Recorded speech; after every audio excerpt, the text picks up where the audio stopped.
Hi, my name is Alex Cecilio, and I'm going to show you.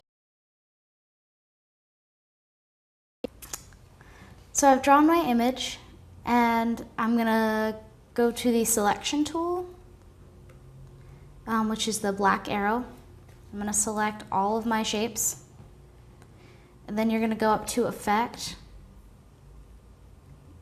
Pixelate, and then there's 4 different options. You can play with all of them. I'll just show you an example of that one.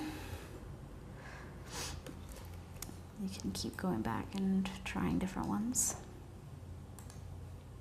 And you can play around with cell size, and the bigger they are, the more, the bigger the pixels are going to be.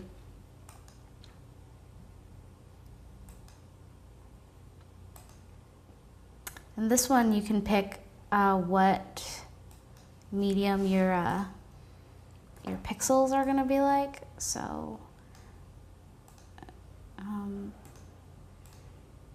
you can do all sorts of fun things with that. And then the last one would be pointilize. This one's kind of similar to the other one.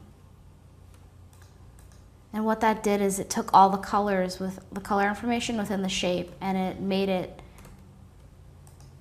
basically all highly saturated, contrasted, and pointillized. And that is how you pixelate. I'll leave on it. I'd say color halftone is probably the best one. And that is how you pixelate. My name is Alex, and this is how you pixelate in Illustrator. Thank you.